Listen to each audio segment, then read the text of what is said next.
11 शव बरामद कर लिए गए हैं। लोगों के बचने की इस तरह से पहाड़ पर जब इस तरह का हेलीकॉप्टर क्रैश करता है और जो उसकी मौजूदा हालत है जो तस्वीरों में दिख रही है बहुत मुश्किल है। लेकिन संसद में बयान देने के बाद अभी साफ नहीं हो पाया है, लेकिन ऐसा बताया जा रहा है कि आज ही, चूंकि आपने बताया कि कैसे जो बाकी फ्लाइट्स हैं वो जा रही हैं, तो इस तरह के हेलीकॉप्टर और चॉपर का खतरा मोल लेना इस वक्त सही नहीं होगा मौसम को देखते हुए। तो शायद किसी दूसरे विमान से या बड़े विमान से वो वहां पर पहुंचे। परिस्थितियां इस वक्त बहुत नाजुक, क्योंकि पूरे देश में मुझे लगता है दिल थाम कर लोग आज तक देख रहे होंगे। लोगों की सांसें अटकी हुई हैं, क्योंकि जिस व्यक्ति की ऐसी क्षमता थी, उस क्षमता को देखकर सीडीएस के पद पर सेना को बहुत तेज रफ्तार के साथ सशक्त सेना को और भी कैसे बड़ी एक कमान दी जा सके, उसके लिए उन्हें स्थापित किया गया था, जो ओवरऑल लुक करके वो चीज़ों को स्थापित कर सके सेना में। लेकिन उनकी कार्य क्षमता, उनका जो एक ज़ील दिखता था, जैसे हम लोग इंटरव्यूज़ में देखते थे, जिस तरह से वो लकीरों के अंदर रहते हुए लेकिन लकीर से बाहर हटकर जवाब दे देते थे, लोग उनके शब्दों को, उनकी एक एक बात को सुनते थे। मुझे लगता है देश भर में अभी लोगों की सांसें अटकी होंगी, क्योंकि एक हेलीकॉप्टर में इस तरह से जब वो जा रहे हैं और इस तरह का की दुर्घटना हो जाना, वाकई सभी का दिल टूटा है। और मुझे लगता है थोड़ा सा इंतजार करना होगा। कुछ ही देर में राजनाथ सिंह अब देश की संसद में जो एड्रेस करते हैं, कहना बहुत मुश्किल है, लेकिन वही बात है कि जो सबसे बड़ी आशंका हम सभी जाहिर कर रहे हैं, जिस अनहोनी से डर रहे हैं, वही सूरत न बन जाए।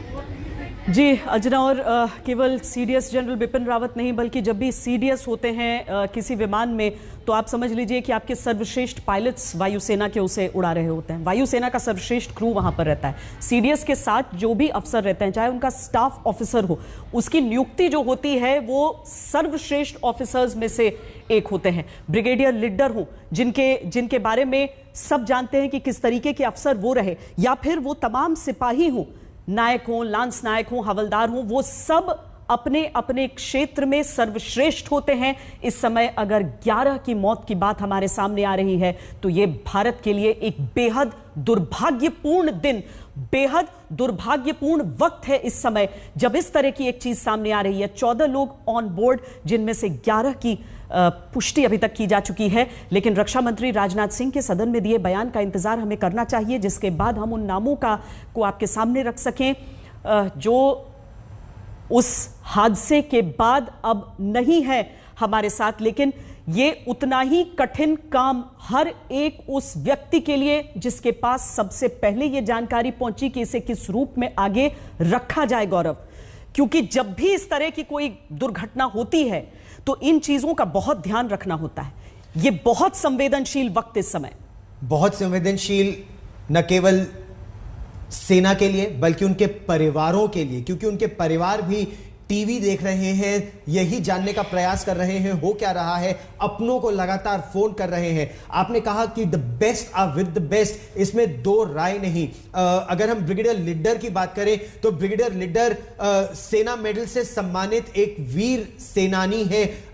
वो इससे पहले अस्ताना में हमारे डिफेंस अटैचे रह चुके हैं, और जब प्रधानमंत्री नरेंद्र मोदी वहां पर गए थे एक शंघाई कोऑपरेशन ऑर्गेनाइजेशन की समिट के लिए, बैठक के लिए, तो उस समय वो वहां पर डिफेंस अटैचे थे। मैंने उनका इंटरव्यू किया था, मैंने उनसे बात की थी ब्रिगेडियर लीडर से अस्ताना में, और लगातार देख रहा था मैं कि किस तत्परता से वो हर कार्य में जुटे हुए थे, और इसीलिए बेस्ट लोगों को ही चूज करके यहां पर सीडीएस के पास लाया जाता है, ताकि यह देखा जा सके कि सीडीएस के साथ बेस्ट टीम हो जिनका बड़ा काम है इंटीग्रेशन।